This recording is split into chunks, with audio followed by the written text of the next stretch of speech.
After wading through decades of complex neuroscience, it turns out the secret to a flourishing brain, well, it isn't all that complicated.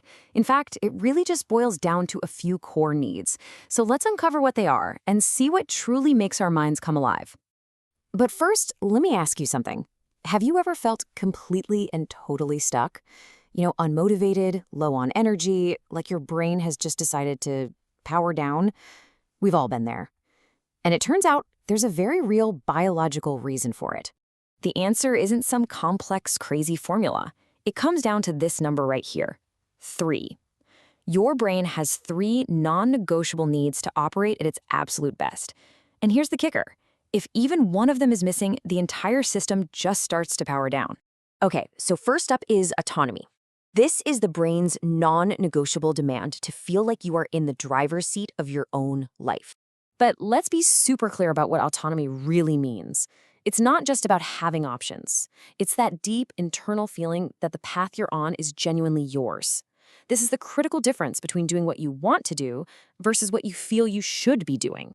And there's real chemistry behind all this. When a choice is truly yours, your brain rewards you with a release of dopamine. That's the neurochemical of motivation, the get up and go juice. But when you're just following someone else's rules, that dopamine tap shuts right off. The result? You feel drained, and your forward momentum just vanishes. But, feeling in control isn't quite enough. On top of autonomy, your brain has this intense need for growth. It is fundamentally wired to learn and to progress. That feeling of being stuck in a rut, that's not just an emotion. It's a literal warning sign from your brain. Neurologically, your brain perceives stagnation as a kind of danger. It rings a biological alarm bell, telling you that something, somewhere, needs to change. So when you're learning something or leveling up a skill, you're actually activating your prefrontal cortex. Your confidence gets a real boost, and it's like your brain just switches on. Stagnation, on the other hand, triggers that danger alarm we just mentioned, and that's what plunges you into that low-energy state. So we have autonomy and we have growth. But there's a third, final piece to this puzzle, and it's one that gets so often overlooked in our modern world. Real connection. And the key word here is real. This is not about being in a crowded room or having hundreds of online friends. We're talking about high-quality bonds where you feel seen, valued, and safe enough to be your authentic self. That feeling of safety and belonging, well, it isn't just some nice idea. It has a profound physiological effect.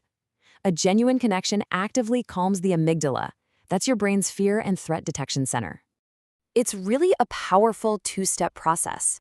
First, that connection calms your fear center.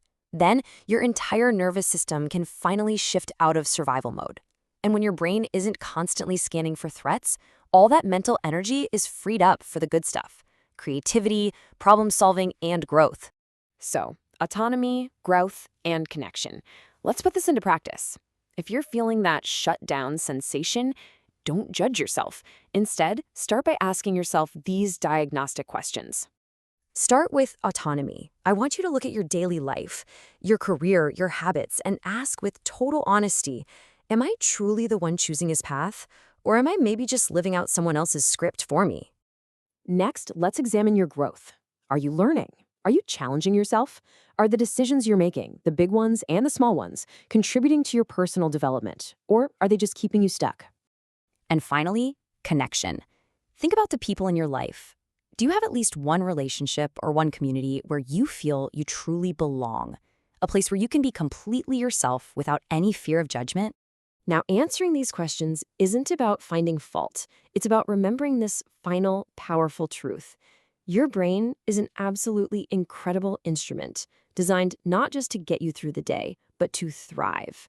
It wasn't built merely for survival. It was built to flourish. So the question is, are you giving it what it needs?